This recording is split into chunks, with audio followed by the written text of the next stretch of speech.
ಶೈವನೃತಂ ದೇವೀಂ ಸರಸ್ವತೀಂ ವ್ಯಾಸಂ ತತೋ ಗ್ರಂಥಮುದೀರಯೇ M ಪ್ರೌರಜಂತಮನುಪೇತಮಪೇತಕೃತ್ಯಂ ದ್ವೈಪಾಯನೋ ವಿರಹಕಾತರ ಆಜುಹಾವ ಪುತ್ರಾ ಇತಿ ತನ್ಮಯತಯಾ ತರವೋಪಿ ನೇದುಃ ತಂ ಸರ್ವಭೂತಹೃದಯಂ ಮುನಿಮಾನತೋಸ್ಮಿ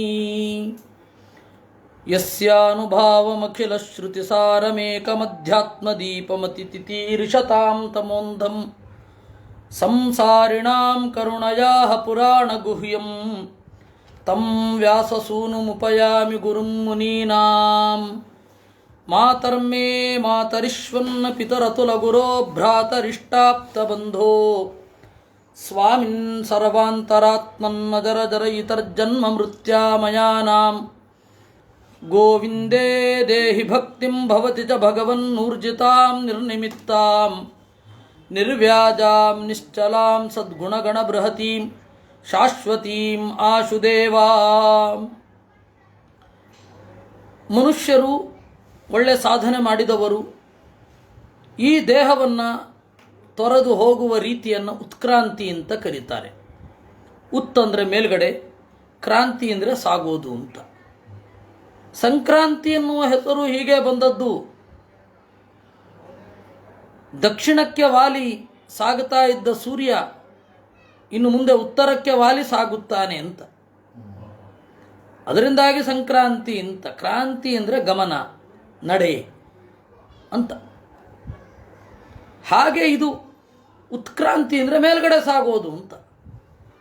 ಮೇಲ್ಗಡೆ ಸಾಗುವವ ಒಬ್ಬ ಯಾವ ರೀತಿ ಅನುಸಂಧಾನ ಮಾಡಿ ತನ್ನ ಜೀವವನ್ನು ಮುಖ್ಯಪ್ರಾಣನ ಜೊತೆಗೂಡಿ ಮೇಲ್ಗಡೆ ತಂದು ಈ ಲೋಕದ ಜೊತೆಗೆ ತನ್ನ ಇಂದ್ರಿಯಗಳನ್ನು ನಿಷ್ಕ್ರಿಯಗೊಳಿಸಿ ಈ 7 ಬಾಗಿಲುಗಳಿಂದ ತಪ್ಪಿಸಿಕೊಂಡು ಹಣೆಯ ಹತ್ತಿರ ಬಂದು ಮುಂದಿನ ಲೋಕದ ವಿವರಗಳನ್ನೆಲ್ಲ ಚಿಂತಿಸಿ ಇಂತಹ ಲೋಕಕ್ಕೆ ಹೋಗಬೇಕು ಅಂತ ಸಂಕಲ್ಪ ಮಾಡಿ ಯಾವ ರೀತಿ ನೆತ್ತಿಯನ್ನು ಒಡೆದು ಮೇಲ್ಗಡೆ ಹೋಗ್ತಾನೆ ಅನ್ನೋದನ್ನು ನಾವು ವಿವರವಾಗಿ ನೋಡಿದೆವು. ಇನ್ನು ದೇವತೆಗಳು ಯಾವ ರೀತಿ ಮುಕ್ತಿಯನ್ನು ಹೊಂದುತ್ತಾರೆ ಅನ್ನೋದು ಬೇಕು. ಯಾಕೆಂದರೆ ಮನುಷ್ಯರಲ್ಲೇ ಇಬ್ಬರು ಆಗಿ ಹೋದರು. ಒಂದು ಒಳ್ಳೆಯ ಕೆಲಸಗಳನ್ನು ಮಾಡಿ ಆದರೆ ಅದು ಸಾಲದೆ ಅದು ಪ್ರವೃತ್ತವಾಗಿದ್ದರಿಂದ ಎಡಗಡೆಯ ಕಡೆಗೆ ಹೊರಟು, ಅಂದರೆ ಪಿತೃಯಾಣ, ಇದು ಪಿತೃಸ್ಥಾನ ಅಂತ ಕರೀತಾರೆ, ಇದು ದೇವಸ್ಥಾನ ಅಂತ ಕರೀತಾರೆ. ಒಂದು ದೇವಸ್ಥಾನ, ಇನ್ನೊಂದು ಪಿತೃಸ್ಥಾನ. ಎಡಗಡೆಯದ್ದು ಪಿತೃಸ್ಥಾನ, ಬಲಗಡೆಯದ್ದು ದೇವಸ್ಥಾನ. ಈ ಪಿತೃಯಾನದ ಮೂಲಕ ಹೋಗಿ ಮತ್ತೆ ಇದೇ ಲೋಕದಲ್ಲಿಯೇ ಬರ್ತಾರೆ ಸಜ್ಜನರು. ಇನ್ನು ಅದೇ ಉನ್ನತ ತರಗತಿಯ ಸಾಧಕರು ಉತ್ತರಾಯಣ ರಶ್ಮಿ, ಆ ಉತ್ತರಾಯಣ ರಶ್ಮಿಯ ಮೂಲಕ ಗಮನ ಮಾಡ್ತಾರೆ. ಮತ್ತೆ ಹಿಂದೆ ಬರದಂತೆ, ಮತ್ತೆ ತಿರುಗಿ ಬರದಂತೆ ಮೇಲ್ಗಡೆ ಹೋಗ್ತಾರೆ. ಇದು ಅವರ ಸಾಧನೆ. ಅವರಲ್ಲಿಯೇ ಕೆಲವರು ಬೇಗ ಮುಕ್ತಿಗೆ ಹೋಗುವವರು ಅವಸರ ಮುಕ್ತಿ ಅಂತ ನೋಡಿದೆವು. ಇನ್ನು ಕೆಲವರು ಆಮೇಲೆ ಸತ್ಯಾದಿ ಲೋಕಗಳಲ್ಲಿ ಇದ್ದು ಆನಂದವನ್ನೇ ಅನುಭವಿಸ್ತಾ ದೀರ್ಘಕಾಲೀನವಾದ ಮುಕ್ತಿಯನ್ನು ಪಡೆಯುವವರು. ದೀರ್ಘಕಾಲೀನ ಅಂದರೆ ಅವ್ರದ್ದು ದೀರ್ಘಕಾಲೀನವೇ, ಆದರೆ ಆನಂದೋದ್ರೇಕದಿಂದ ಕೂಡಿರುವ ಮುಕ್ತಿಯನ್ನು ಪಡೆಯುವುದು. ಒಬ್ಬರು ಅವಸರದಿಂದ ಲಿಂಗಭಂಗ ಆಗೋಗುತ್ತೆ, ಅವ್ರಿಗೆ ಬೇಗ ಈ ಸಂಸಾರದ ಜಂಜಾಟಗಳಿಂದ ಪಾರಾಗಬೇಕು ಅಂತ ಅಷ್ಟೇ ಇರುತ್ತೆ. ಇನ್ನೊಬ್ಬರು ನಿಧಾನಕ್ಕೆ ಸಾವಕಾಶವಾಗಿ ದೇವರು ಕೊಡುವ ಸುಖ ದುಃಖಗಳನ್ನೆಲ್ಲ ಆರಾಮವಾಗಿ ಅನುಭವಿಸಿಕೊಂಡು ಇದು ಒಂದು ಇರಲಿ ಅಂತ ಹೇಳಿ ನಿಧಾನವಾಗಿ ಆನಂದೋದ್ರೇಕಕ್ಕೆ ಸಾಧನ ಆಗುವಂತೆ ಸಾಗುವವರು. ಅವರಿಬ್ಬರ ಬಗೆಗೂ ಕೂಡ ನಾವು ನೋಡಿದೆವು. ಇನ್ನು ಇವರಿಬ್ಬರನ್ನು ಈ ದೇವತೆಗಳು ನಿಯಂತ್ರಣ ಮಾಡ್ತಾರೆ. ಈ ದೇವತೆಗಳು ಕಾಲ ಕಾಲಕ್ಕೆ ಬೇಕಾದ ಅರಿವನ್ನು ಕೊಟ್ಟು ಒಳಗಡೆ ನಿಂತು ಸಾಧನೆ ಮಾಡಿಸ್ತಾರೆ. ಅವರು ಮುಕ್ತಿ ಹೇಗೆ? ಅವರ ಮುಕ್ತಿಯನ್ನು ಕುರಿತು ಹೇಳಿದ್ದು ಏನಂತ? ತಥೋ ವಿಶೇಷಂ ಪ್ರತಿಪದ್ಯ ನಿರ್ಭಯ ತೇನಾತ್ಮನಾಪೋನಲಮೂರ್ಧ್ನಿ ಚತ್ವರನ್ ಜ್ಯೋತಿರ್ಮಯೋ ವಾಯುಮುಪೇತ್ಯ ಕಾಲೇ ವಾಯುವಾತ್ಮನಾಖಂ ಬೃಹದಾತ್ಮಲಿಂಗಂ.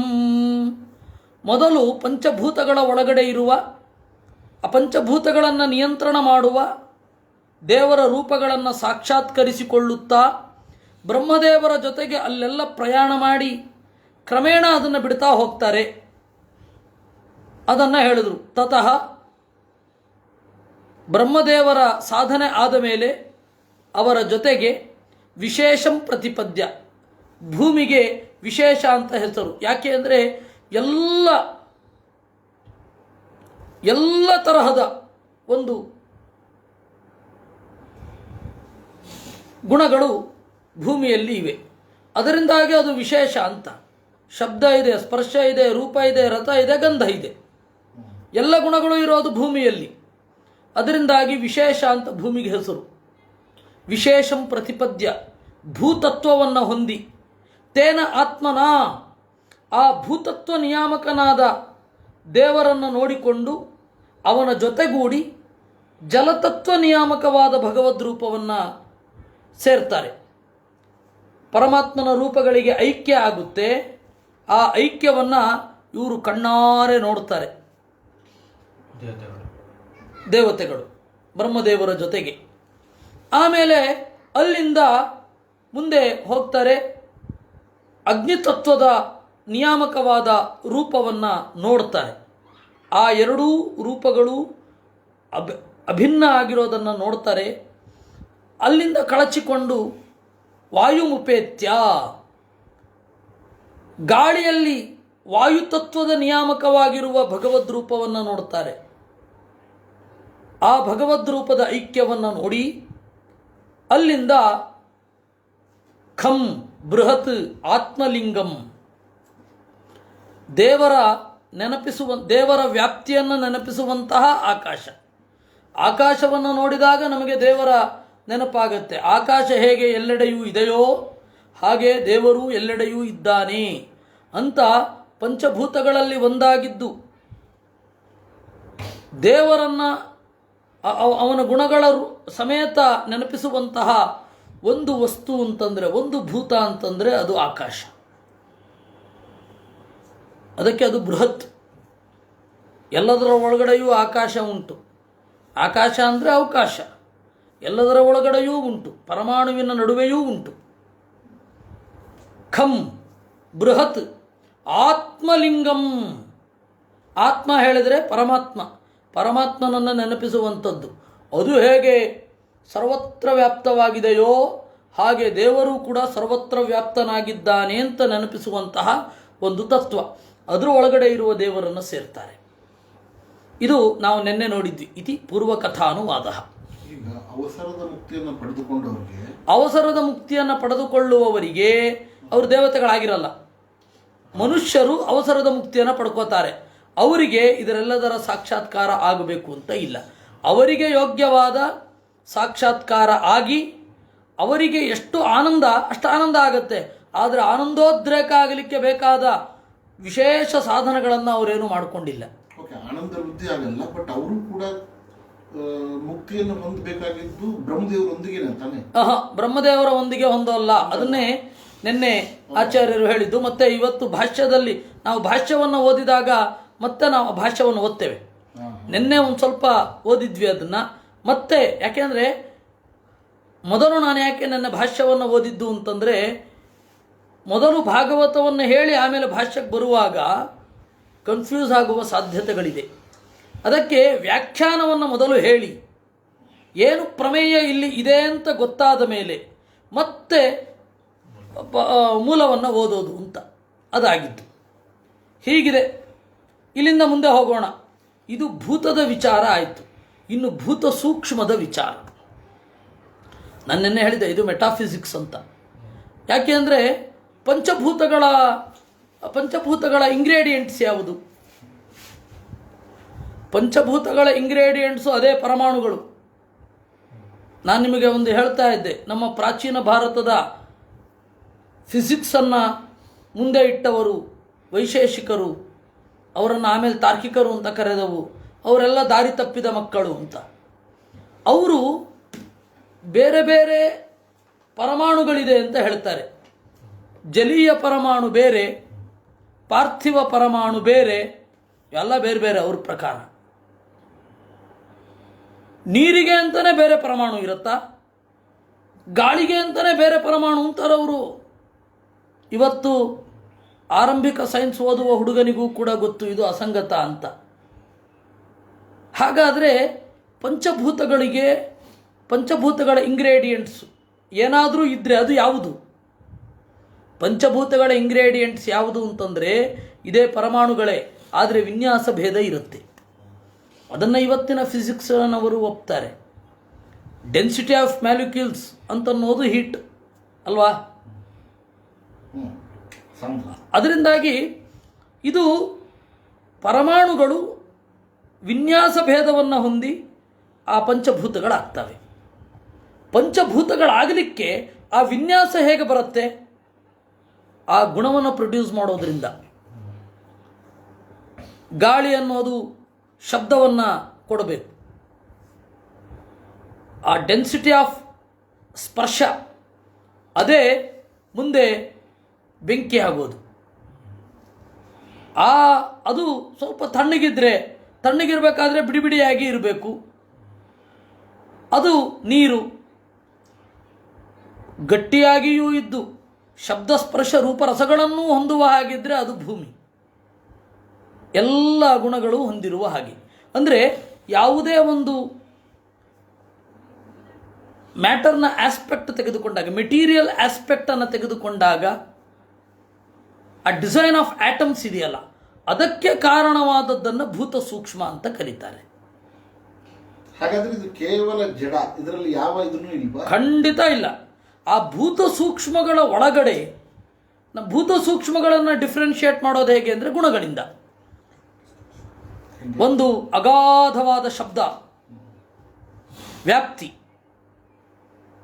ಆಮೇಲೆ ಇನ್ನೊಂದು ಕೇವಲ ಸ್ಪರ್ಶ, ಆಮೇಲೆ ಅದರ ಜೊತೆಗೊಂದು ರೂಪ, ಆಮೇಲೆ ಸ್ಪರ್ಶಕ್ಕೆ ನಿಲುಕುವ ಹಾಗೆ ಸ್ಪರ್ಶದ ಮುಂದುವರಿಕೆ ರುಚಿ ಅಲ್ವಾ? ಸ್ಪರ್ಶ ದೂರದಲ್ಲಿ ಹೀಗೆ ಮಾಡೋದಕ್ಕೂ ಸ್ಪರ್ಶದ ಮುಂದುವರಿಕೆ ಆದದ್ದು ರುಚಿ. ಆ ರುಚಿಯ ಮುಂದುವರಿದದ್ದು ಇದೆಲ್ಲವನ್ನೂ ಒಳಗೊಂಡಂತಹ ಪರಿಮಳ. ಇಷ್ಟೇ ತಾನೇ ಇರೋದು. ಹಾಗಾದರೆ ಈ ಗುಣಗಳ ನಿಯಾಮಕವಾದ ಒಂದು ಭಗವದ್ ರೂಪ ಇದೆ. ಪಂಚಭೂತಗಳೊಟ್ಟಿಗೆ ಪಂಚಭೂತ ನಿಯಾಮಕನನ್ನು ನೋಡ್ತಾ ಆ ಭೂತ ಸೂಕ್ಷ್ಮಗಳ ನಿಯಾಮಕವಾದ ಭಗವದ್ ರೂಪಗಳನ್ನು ಸಾಕ್ಷಾತ್ಕಾರ ಮಾಡ್ಕೊಳ್ತಾ ಹೋಗ್ತಾರೆ. ಅದು ಪಾಯಿಂಟ್.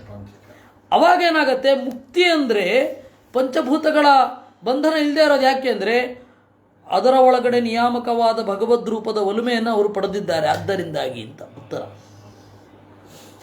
ಆಚಾರ್ಯರ ಒಂದು ಫಿಸಿಕ್ಸ್ ಎಷ್ಟು ಆಳವಾಗಿ ಇದೆ. ಯಾಕೆಂದರೆ ಈ ಪಂಚಭೂತಗಳ ಗುಣ ಅನ್ನೋದು ಆತ್ಮನಿಗೆ ಸಂಬಂಧಪಟ್ಟದ್ದು. ಹೇಗೆ ಅದನ್ನು ಭಾಗವತ ಹೇಳಿತ್ತು. ಭೂತ ಸೂಕ್ಷ್ಮಗಳ ಒಳಗಡೆ ಇರುವ ದೇವರನ್ನು ತಿಳಿಯದೇ ಇರುವುದರಿಂದಲೇ ಈ ಜೀವ ದುಃಖವನ್ನು ಹೊಂದುತ್ತಾನೆ ಅಂತ. ಅದೃಷ್ಟಾಶ್ರಿತ ವಸ್ತುತ್ವಾತ್ ಸಜೀವೋ ಯ ಪುನರ್ಭವ ಅಂತ ಹೇಳಿ ಇರೋದು. ಹೀಗಾಗಿ ಅದನ್ನು ನಿರೂಪಣೆ ಮಾಡ್ತಾರೆ. ಘ್ರಾಣೇನ ಗಂಧಂ ರಸನೇನ ವೈರಸಂ ರೂಪಂತು ದೃಷ್ಟ್ಯಾ ಸ್ಪರ್ಶಂ ತ್ವಚೈವ ಶ್ರೋತ್ರೇಣ ಚೋಪೇತ್ಯ ನಭೋ ಗುಣಂ ತತ್ ಪ್ರಾಯೇಣ ನಾವೃತ್ತಿಮುಪೈತಿ ಯೋಗಿ. ಯೋಗಿ ಆ ಎತ್ತರದ ಸಾಧಕನೋರ್ವ ಘ್ರಾಣೇನ ಗಂಧಂ,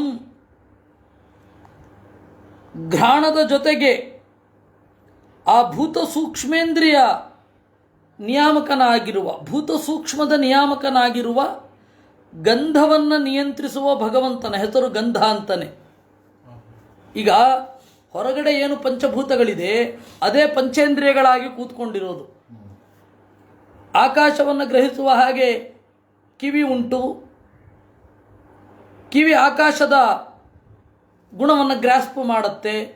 ಆಕಾಶ ಹೇಗೆ ಒಂದು ಅವಕಾಶವನ್ನು ಹೊಂದಿದೆಯೋ ಹಾಗೆ ಇಲ್ಲಿ ಷಷ್ಕುಲ್ಯವಚ್ಛಿನ್ನಾಕಾಶ ಅಂತಾರೆ ತಾರ್ಕಿಕರು. ಷಷ್ಕುಲಿ ಅಂದರೆ ಚಕ್ಕುಲಿ, ಚಕ್ಕುಲಿಯಂತೆ ಇರುವ ಆಕಾಶ ಅಂತಾರೆ ಅವರು. ಕಿವಿಯ ನಡುವೆ ಇರುವ ಭಾಗವನ್ನು, ಅದರಿಂದಾಗಿ ಷಷ್ಕುಲ್ಯವಚ್ಛಿನ್ನ ಆಕಾಶ, ಅದರ ಒಳಗಡೆ ಅದು ಖಾಲಿಯೇ, ಆಕಾಶದ ಥರನೇ ಇದೆ, ಆಕಾಶದ್ದೇ ನೆನಪು ಮೂಡಿಸುತ್ತೆ. ಆದರೆ ಈ ಹೊರಗಡೆಯ ಆವರಣ ಅನ್ನೋದು ಪಂಚಭೂತಗಳ ಒಂದು ಆವರಣ ಇದೆ ಅನ್ನೋದನ್ನು ತೋರಿಸುತ್ತೆ. ಪಂಚಭೂತಗಳ ಆವರಣ ಇದ್ದರೆ ಈ ಆಕಾಶದ ಒಳಗಡೆ ಸೌಂಡ್ ವೇವ್ಸು ಸಂಚಾರ ಮಾಡಿ ನಮಗೆ ಅರಿವನ್ನು ಉಂಟು ಮಾಡುವ ಹಾಗೆ ಆಗತ್ತೆ. ಅದರಿಂದಾಗಿ ಶ್ರೋತ್ರೇಣ ಚೋಪೇತ್ಯ ನಭೋಗುಣಂ ತತ್, ಕಿವಿಯ ಮೂಲಕ ನಭೋಗುಣವೆನಿಸಿದ ಶಬ್ದವನ್ನು ನಾವು ಗ್ರಹಿಸ್ತೇವೆ. ಶಬ್ದ ಅನ್ನೋದು ಆಕಾಶದ ಕ್ವಾಲಿಟಿ. ಹಾಗೆ ಶಬ್ದ ನಿಯಾಮಕನಾದ, ಶಬ್ದ ನಾಮಕನಾದ ಭಗವಂತನನ್ನು ನೋಡ್ತಾರೆ. ಪಂಚಭೂತಗಳೇ ಈ 5 ಇಂದ್ರಿಯಗಳಾಗಿ, ಪಂಚ ಜ್ಞಾನೇಂದ್ರಿಯಗಳಾಗಿ ಇರುವಂಥದ್ದು. ಭೂತಗಳಿದ್ದರೆ ಪ್ರಯೋಜನ ಇಲ್ಲ. ಆ ಪಂಚಭೂತಗಳಿಗೆ ಗ್ರಾಹಕವಾದ ಇಂದ್ರಿಯ ಬೇಕು. ಪಿಂಡಾಂಡ ಬ್ರಹ್ಮಾಂಡದ ಗುಣವನ್ನೆಲ್ಲ ಗ್ರಹಿಸಬೇಕು ಅಂದರೆ ಈ ಇಂದ್ರಿಯ ಬೇಕು. ಈ ಇಂದ್ರಿಯಗಳು ಒಂದೊಂದು ಭೂತಕ್ಕೆ ರಿಲೇಟೆಡ್ ಆಗಿ ಇರಬೇಕು. ಮೂಲತಃ ಭೂತ ಒಂದೇ, ಪಂಚ ಅಂತೇನಿಲ್ಲ. ಇಲ್ಲ ಇಲ್ಲ ಇಲ್ಲ ಇಲ್ಲ, ಪರಮಾಣು ಒಂದೇ ಅನ್ಬೇಕು. ಪರಮಾಣುವಿನ ಡಿಸೈನು ಪಂಚಭೂತಗಳಾಗತ್ತೆ. ಆ ಪರಮಾಣುವಿನ ಡಿಸೈನ್ಗೆ ಏನು ಕಾರಣ ಅಂದರೆ ಭೂತ ಸೂಕ್ಷ್ಮ ಕಾರಣ ಅಂತ. ಒಟ್ಟು ಪರಮಾತ್ಮನ ಸೃಷ್ಟಿ ಶಕ್ತಿಯನ್ನು ನಾವು ಹೌದು ಹೌದು ಹೌದು ಹೌದು. ಅದರಿಂದಾಗಿ ಈ ಭೂತ ಸೂಕ್ಷ್ಮದ ಬಗ್ಗೆ ಅನುವ್ಯಾಖ್ಯಾನದಲ್ಲಿ ಇನ್ನಷ್ಟು ಬೆಳಕು ಚೆಲ್ಲಿದ್ದಾರೆ ಆಚಾರ್ಯರು. ಆಮೇಲೆ ಮುಂದೆ 3ನೇ ಸ್ಕಂಧದಲ್ಲಿ ಬೆಳಕು ಚೆಲ್ಲಿದ್ದಾರೆ. ಅದನ್ನು ಹೇಳ್ತಾ ಹೋದರೆ ಇದೇನಿದು ಫಿಸಿಕ್ಸಿನ ಕೊಠಡಿಯಲ್ಲಿ ಕುಳಿತಿದ್ದೇವೋ, ಆಚಾರ್ಯರಿಗೆ ಒಂದು ಸ್ವಲ್ಪ ಸ್ಕ್ರೂ ಲೂಸ್ ಆಗಿದೆ. ನಾವು ಕೇಳಿದ ಭಾಗವತದಲ್ಲಿ ಇಲ್ಲ. ನಾವು ಕೇಳಿದ ಭಾಗವತದಲ್ಲಿ ಹುಡುಗಿಯರೊಡನೆ ಆಡುವ, ಬೆಣ್ಣೆಯನ್ನು 40 ವರ್ಷ ಆದರೂ ಕದಿತಾ ಇರುವ ಹುಡುಗನನ್ನು ಕೇಳಿದ್ದೇವೆ. ಇದೆಂಥದ್ದು ಅಂತ ಡೌಟ್ ಬರುತ್ತೆ. ಅದಕ್ಕೆ ನಾನು ಜವಾಬ್ದಾರ ಅಲ್ಲ. ಘ್ರಾಣೇನ ಗಂಧಂ ರಸನೇನ ವೈರತಂ. ನಾವು ಭಾಗವತ ತಾತ್ಪರ್ಯವನ್ನು ಅಧ್ಯಯನ ಮಾಡದೆ ಕಳೆದುಕೊಂಡದ್ದು ಬಹಳ. ಯಾಕೆಂದರೆ ಭಾಗವತ ತಾತ್ಪರ್ಯವನ್ನು ನಾವು ಈ ಜಗತ್ತಿನ ಮುಂದೆ ಇಡಬೇಕಿತ್ತು. ನನಗೊಮ್ಮೊಮ್ಮೆ ಹಾಗೆ ಅನಿಸೋದು, ಬರ್ಟನ್ ರಸಲ್ಲೂ ವಿದ್ಯಾಮಾನ್ಯರು ಗಲಾಟೆ ಮಾಡ್ಕೊಂಡಿದ್ರು ಎಷ್ಟು ಚೆನ್ನಾಗಿರೋದು. ಯಾಕೆಂದರೆ ವಿದ್ಯಾಮಾನ್ಯರ ಕಾಲದಲ್ಲಿ ಬರ್ಟನ್ ರಸಲ್ ಇದ್ದ. ಅವನು ಇಂದಿರಾ ಗಾಂಧಿ ಭೇಟಿ ಮಾಡಿದ್ದು ಇದೆ 72ನೇಯೋ ಅಥವಾ 82ನೇ ಇಸ್ವಿಯಲ್ಲಿಯೋ ಭೇಟಿ. ಆವಾಗ ಅವನು 90 ವರ್ಷ. ಯಾರಿಗೆ? ಬರ್ಟನ್ ರಸಲ್ಗೆ. ಅವನಿಗೆ ಇದರ ಬಗ್ಗೆ ಎಲ್ಲ ಐಡಿಯಾ ಇರಲಿಲ್ಲ. ಭೇಟಿ ಮಾಡಿದರೆ ಚೆನ್ನಾಗಿರ್ತಿತ್ತು ಅಂತ ಒಮ್ಮೆ ಅನಿಸುತ್ತೆ. ಆದರೆ ಈಗ ಅವರಿಲ್ಲ. ಅದರಿಂದಾಗಿ ಅವರ ಬರಹಗಳನ್ನು ನಾವು ಭೇಟಿ ಮಾಡಬಹುದು. ಅವ್ರನ್ನೇ ಭೇಟಿ ಮಾಡಿದ ಹಾಗೆ. ಇರಲಿ. ಘ್ರಾಣೇನ ಗಂಧಂ ರಸನೇನ ವೈರಸಂ. ರಸನೇನ ವೈರಸಂ. ರಸನ ಅಂದರೆ ನಾಲಿಗೆ. ನಾಲಿಗೆಯಿಂದ ನಾವು ಗ್ರಹಿಸುವಂಥದ್ದು ರಸ. ಆ ರಸ ನಿಯಾಮಕನಾಗಿ ಭಗವಂತ ಇದ್ದಾನೆ. ಅದರ ಹೆಸರು ರಸ. ಅದನ್ನು ಅವನು ಹೇಳಿದ್ದು ರಸೋಹಮಪ್ಸು ಕೌಂತೆಯ ಅಂತ. ಅಂತಹ ಭಗವದ್ ರೂಪವನ್ನು ದೃಷ್ಟ್ಯಾ ರೂಪಂತೂ, ಕಣ್ಣಿನಿಂದ ಗ್ರಹಿಸೋದು ರೂಪ. ಆ ರೂಪದ ಒಳಗಡೆ ಇರುವ ಭಗವಂತನ ಹೆಸರು ರೂಪ ಅಂತಾನೆ. ಸ್ಪರ್ಶಂ ತ್ವಚೈವ. ನನ್ನ ಚರ್ಮದಿಂದ ನಾನು ಗ್ರಹಿಸುವಂಥದ್ದು ಸ್ಪರ್ಶ. ಶ್ರೋತ್ರೇಣ ಚೋಪೇತ್ಯ ನಭೋ ಗುಣಂ ತತ್. ಶ್ರೋತ್ರ ನಿಯಾಮಕನಾದ ಅಶ್ವಿದೇವತೆಗಳ ಜೊತೆಗೂಡಿ ನಮಗೆ ಕಿವಿಯಿಂದ ಚಿಂತನೆ ಮಾಡುವ, ಕಿವಿಯಿಂದ ಗ್ರಹಿಸುವಂತಹ ಒಂದು ಶಬ್ದ, ಆ ಶಬ್ದ ನಿಯಾಮಕನಾದ ಭಗವಂತ, ಅದನ್ನು ನಾವು ತಿಳಿದು ಪ್ರಾಯೇಣ ನಾವೃತ್ತಿ ಮುಪ್ಪೈತಿ, ಹೆಚ್ಚಾಗಿ ವಾಪಸ್ಸು ಬರಲ್ಲ. ಅಂದರೆ ರುದ್ರದೇವರಿಗೆ ಗೊತ್ತಿರುತ್ತೆ, ಸದಾಶಿವ ತಿಳಿದು ಮತ್ತೆ ಅವನು ಮುಂದೆ ಶೇಷ ಆಗ್ತಾನೆ. ಶೇಷ ಅಂತ ಹೇಳಲಿಕ್ಕೆ ದೊಡ್ಡದ್ಮಾರ ಸ್ವಾಮಿ ಹೇಳಿದರು, ಉಳಿದವ ಹೋಗದೆ ಉಳಿದವ. ಹಾಗೆ ನೋಡಿದ್ರೆ ಮುಖ್ಯ ಪ್ರಾಣನೂ ಆಗ್ತಾನೆ, ಹೋಗದೆ ಉಳಿದವ. ಆದರೆ ಅವನ್ನ ಯಾರೂ ಹಾಕಿ ಕರೆಯೋಲ್ಲ. ಇರಲಿ. ಹೀಗೆ ಪ್ರಾಯೇಣ ಹೆಚ್ಚಾಗಿ ಆವೃತ್ತಿ ಮುಪ್ಪೈತಿ, ಮತ್ತೆ ವಾಪಸ್ಸು ಬರುವಲ್ಲ.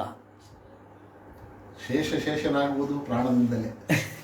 ಅದರಿಂದಾಗಿ ಅದು ಬಹಳ ಒಳ್ಳೆ ಪಾಯಿಂಟ್. ಶೇಷನಾಗುವುದು ಪ್ರಾಣದಿಂದಲೇ ಅಂತ. ಇಲ್ಲಿ ತಟ್ಟಿಯವರದ ಒಂದು ಪ್ರಶ್ನೆ, ಭೂತ ಸೂಕ್ಷ್ಮವನ್ನು ಈಗಿನ ವಿಜ್ಞಾನಿಗಳು ಹೇಳುವ ಗಾಡ್ ಪಾರ್ಟಿಕಲ್ ಅಂತ ಹೇಳಬಹುದಾ ಅಂತ ಆ ಶಬ್ದ ಕಾಯಿನ್ ಮಾಡಿದವರು ಅವ್ರಿಗೆ ವಿವಕ್ಷೆ ಇಲ್ಲ. ನಾವು ಗಾಡ್ ಪಾರ್ಟಿಕಲ್ ಅಂತ ಹೇಳಿ ನಾವು ಹೀಗೆ ವಿವಕ್ಷೆ ಮಾಡಿದ್ರೆ ಎದುರುಗಡೆ ಅವ್ರಿಗೆ ಹೇಳ್ತಾ ಕೊಡಬೇಕಾಗತ್ತೆ. ಈ ನಮ್ಮ ಆನಂದವರ್ಧನ ಧ್ವನಿ ತತ್ವವನ್ನು ನಿರ್ವಚನ ಮಾಡುವಾಗ ಅಭಿನವ ಗುಪ್ತ ಲೋಚನ ಅಂತ ಒಂದು ವ್ಯಾಖ್ಯಾನ ಬರೆದಿದ್ದಾನೆ. ಆ ಲೋಚನದಲ್ಲಿ ಹೇಳ್ತಾನೆ, ನಾವು ಪಾರಿಭಾಷಿಕ ಶಬ್ದವನ್ನು ಆದಷ್ಟು ದೂರ ಇಡಬೇಕು ಅಂತ. ಕಾರಣ ಏನು ಅಂದರೆ, ನನ್ನ ಪ್ರಕಾರ ಕತ್ತಿ ಅಂತ ಹೇಳಿದ್ರೆ ಬೆಳ್ಳಗೆ ಮಿದುವಾಗಿ ಇದ್ದು ಬೆಂಕಿಯಲ್ಲಿ ಕಾಯಿಸಿದರೆ ಯಾವುದರಿಂದ ತುಪ್ಪ ಆಗತ್ತೋ ಅದನ್ನು ನಾನು ಕತ್ತಿ ಅಂತ ಕರಿತೇನೆ. ಅಂದರೆ ಬೆಣ್ಣೆನೆ. ನಾನು ಹಾಗೆ ನಾಮಕರಣ ಮಾಡಬಹುದು. ನನ್ನ ಪ್ರಕಾರ ಕತ್ತಿ ಅಂದರೆ ಬೆಣ್ಣೆ. ಆದರೆ ಕತ್ತಿಯನ್ನು ನಾನು ನುಂಗಿದೆ, ಕತ್ತಿಯಿಂದ ತುಪ್ಪ ಆಯಿತು ಅಂತ ಏನಾದರೂ ಬಳಸಿದ್ರೆ ನಿಮಗೆ ಗೊಂದಲ ಆಗುತ್ತೆ. ಒಂದೋ ಕೇಳ್ತೀರಾ, ಒಂದೋ ಹುಚ್ಚ ಅಂತ ಮುಂದೆ ಹೋಗ್ತೀರಾ, ಎರಡೇ. ಅದರಿಂದಾಗಿ ನಾವು ಗಾಡ್ ಪಾರ್ಟಿಕಲ್ ಅಂತ ಹೇಳಿ ಈ ಭೂತ ಸೂಕ್ಷ್ಮ ನಿಯಾಮಕನಾದ ಭಗವಂತನನ್ನು ಗಾಡ್ ಪಾರ್ಟಿಕಲ್ ಅಂತ ಕರೆಯಬಹುದು. ಆದರೆ ನಮಗೆ ಭೂತ ಸೂಕ್ಷ್ಮ ಅಂತಲೇ ಇಂಗ್ಲೀಷಿನಲ್ಲಿಯೂ ಹೇಳಬೇಕು. It can not be translated as god particle. It will create lot of confusions. That's why ಆಕಾಶಕ್ಕೆ ಕಿವಿಗೆ ಹೋಲಿಸಿದಾಗ ಅದಾಗತ್ತೆ. ಅದು ಆಮೇಲೆ ಹೇಳುವ. ಅದು ಯಾಕೆಂದರೆ ಅದರ ನಿರ್ಮಾಣದ ವಿಚಾರ ಬರುತ್ತೆ. ನಿರ್ಮಾಣದ ವಿಚಾರ ಬಂದಾಗ ಹೇಳುವ. ಇಲ್ಲಿ ಒಂದು ಸಾಂಕೇತಿಕವಾಗಿ ಹೇಳಿತು ಸಭೂತ ಸೂಕ್ಷ್ಮೇನ್. ಅದರಿಂದಾಗಿ ಭೂತ ಸೂಕ್ಷ್ಮ ಅಂತನ್ನೋದನ್ನು ಗಾಡ್ ಪಾರ್ಟಿಕಲ್ ಅಂತ ಹೇಳಿದ್ರೆ ಅವರಿಗೆ ಅರ್ಥ ಆಗುವಲ್ಲ. ನಮ್ಮಲ್ಲಾಗಿರೋದು ಅದೇ. ಕೆಲವೊಂದು ಈ ರಾಜೀವ್ ದೀಕ್ಷಿತ್ ಅಲ್ಲ, ಅಲ್ಲ, ಮೊನ್ನೆ ಒಂದು ಪುಸ್ತಕವನ್ನು ಬದುಕಿದ್ದಾನು, ಡಿವೈಡ್ ನೇಷನ್ ಅಂತ, ರಾಷ್ಟ್ರಭಂಜನ ಅಂತ. ರಾಜೀವ ಮಲ್ಹೋತ್ರ ಈ ಶಬ್ದಗಳನ್ನು ಇಂಗ್ಲೀಷಿನಲ್ಲಿ ಟ್ರಾನ್ಸ್ಲೇಟ್ ಮಾಡಬಾರ್ದು ಅಂತ ಹೇಳಿ ಕೆಲವೊಂದು ಶಬ್ದ, ಆ ಪುಸ್ತಕದ ಟ್ರೈಲರ್ ಮಾತ್ರ ಬಿಡುಗಡೆ ಆಗಿದೆ. ಪುಸ್ತಕ ಇನ್ನೂ ಬಿಡುಗಡೆ ಆಗಿಲ್ಲ ಅಂತ ಅನ್ಕೋತೇನೆ ನಾನು, ಯಾಕಂದರೆ ನಾನು ಟ್ರೈಲರ್ ಮಾತ್ರ ನೋಡಿದ್ದು. ಅದರಲ್ಲಿ ಇದನ್ನೆಲ್ಲವನ್ನೂ ಕೂಡ ಟ್ರಾನ್ಸ್ಲೇಟ್ ಮಾಡಬಾರ್ದು ಅಂತ ಹೇಳಿದ್ದಾನೆ. ಅದರಲ್ಲಿ ಇದು ಒಂದು ಅಂತ ನನ್ನ ಭಾವನೆ. ಯಾಕೆಂದರೆ ಭೂತ ಸೂಕ್ಷ್ಮೇಂದ್ರಿಯವನ್ನು ನೀವು ಹೆಂಗೆ ಇಂಗ್ಲೀಷಿಗೆ ಕನ್ವೆ ಮಾಡ್ತೀರಾ? ಉತ್ಕ್ರಾಂತಿಯನ್ನು ಟ್ರಾವೆಲ್ ಟುವರ್ಡ್ಸ್ ಅಥವಾ ಟ್ರಾವೆಲ್ ಟು ಅಪ್ವರ್ಡ್ಸ್ ಅಂತ ಹೆಂಗೆ ಮಾಡೋದು? ಅಪ್ವರ್ಡ್ಸ್ ಟ್ರಾವೆಲ್ ಅಂತ ಹೆಂಗೆ ನೀವು ಟ್ರಾನ್ಸ್ಲೇಟ್ ಮಾಡೋದು? ಉತ್ಕ್ರಾಂತಿಯನ್ನು ಉತ್ಕ್ರಾಂತಿ ಅಂತಲೇ ಅನ್ಬೇಕು. Travelling to the upper world ಅಂತನೋ ಏನೋ ಮಾಡ್ಲಿಕ್ಕೆ ಆಗೋದಿಲ್ಲ. ಅದು ಮಾಡಿದ್ರೂ ಅದು ಸರಿಯೂ ಹೋಗಲ್ಲ. ಯಾಕೆಂದರೆ ಅವರು ಪರಿಸರದಲ್ಲಿ ಏನು ಅರ್ಥ ಇದೆಯೋ ಅದನ್ನೇ ಅರ್ಥ ಮಾಡ್ಕೋತಾರೆ. ಈ ಎಷ್ಟು ಸಮಸ್ಯೆ ಆಗುತ್ತೆ ಅನ್ನೋದಕ್ಕೆ ಒಂದು ಇದು ಹೇಳಿದ್ದು ಹೀಗೆ ನೆನಪಾಯಿತು.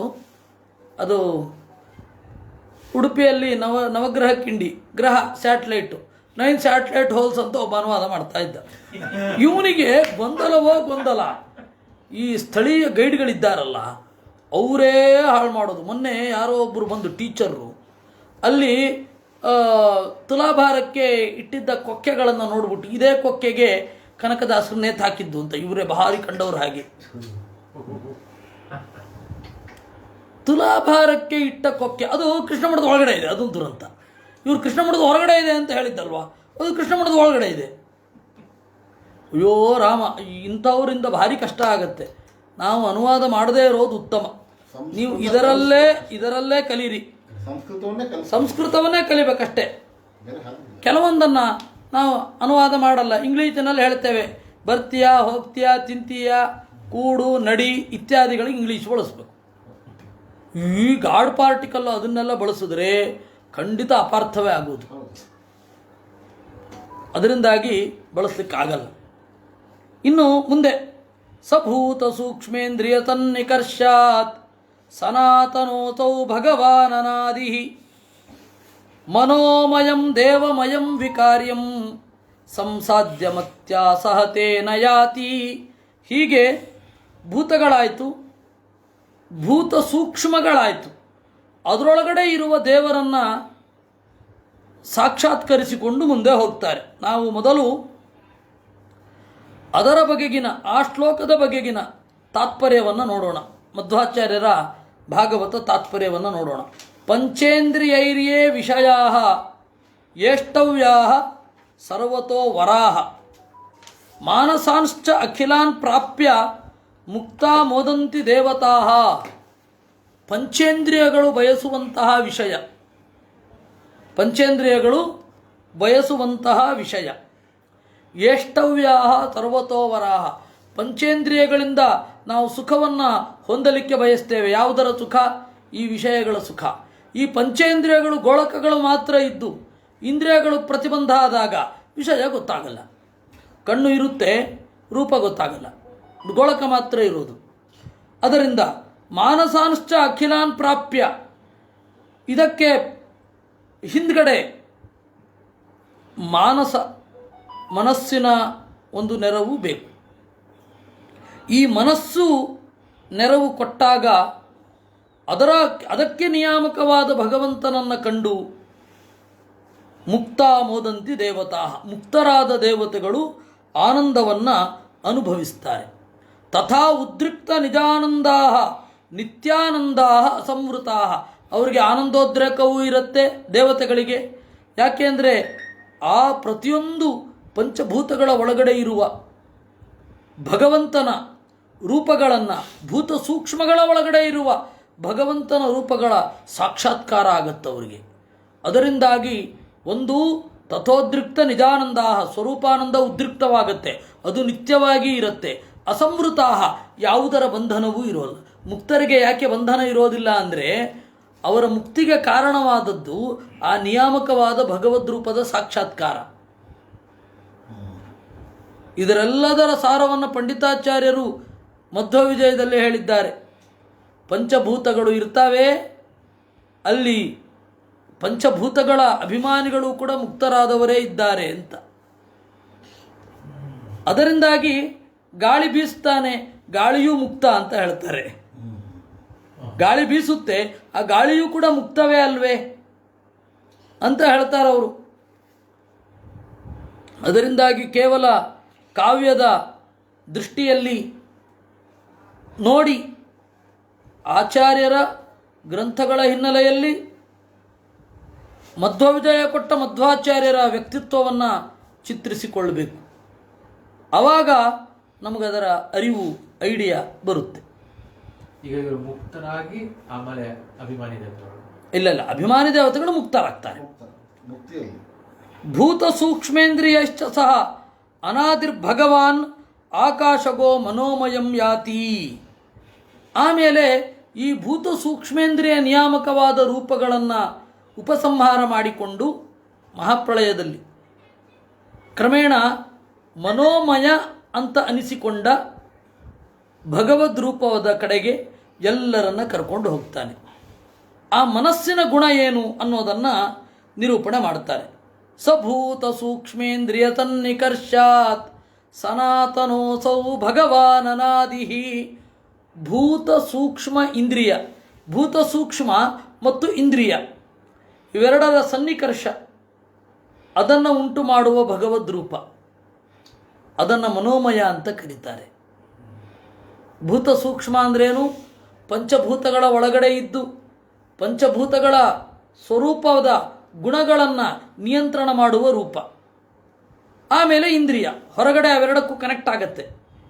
ಭೂತ ಸೂಕ್ಷ್ಮಕ್ಕೂ ಇಂದ್ರಿಯಕ್ಕೂ ಮಧ್ಯದ ಒಂದು ಕನೆಕ್ಷನ್ ಉಂಟು, ಅದು ಮನಸ್ಸು. ಹಾಗೆ ಕನೆಕ್ಷನ್ನನ್ನು ಉಂಟು ಮಾಡುವ ಭಗವಂತ ಮನೋಮಯ, ಅವನನ್ನು ಮನೋಮಯ ಅಂತ ಕರೀತಾರೆ. ಸಭೂತ ಸೂಕ್ಷ್ಮೇಂದ್ರಿಯ ಸನ್ನಿಕರ್ಷಾತ್ ಸನಾತನೋಸೌ ಭಗವಾನನಾದಿ. ಅವನು ಸನಾತನ. ಸನಾತನ ಅಂತಂದರೆ ಹಳಬ ಅಂತ ಅರ್ಥ. ಸಾಮಾನ್ಯ ಎಲ್ಲರೂ ಅವನೊಬ್ಬ ಸನಾತನ ಅಂತಂದರೆ ಹಳಬ, ಸನಾತನಿಗಳು ಈ ಬಂಡಾಯ ಕಾವ್ಯದವರೆಲ್ಲ ಅವರು ಸನಾತನಿ ಅಂತಂದರೆ ಹಳಬ ಅಂತ ಅರ್ಥ ಮಾಡಿದ್ದಾರೆ. ಆದರೆ ಇಲ್ಲಿ ಹಳಬ ಅಂತ ಅರ್ಥ ಮಾಡಲಿಕ್ಕಿಲ್ಲ, ಯಾಕೆಂದರೆ ಮುಂದೆ ಅನಾದಿಹಿ ಅಂತ ಇದೆ.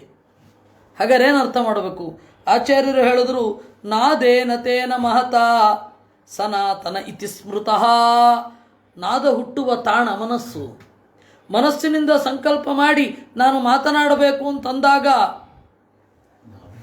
ನಾಭಿಯಿಂದ ನಾದ ಬರುತ್ತೆ.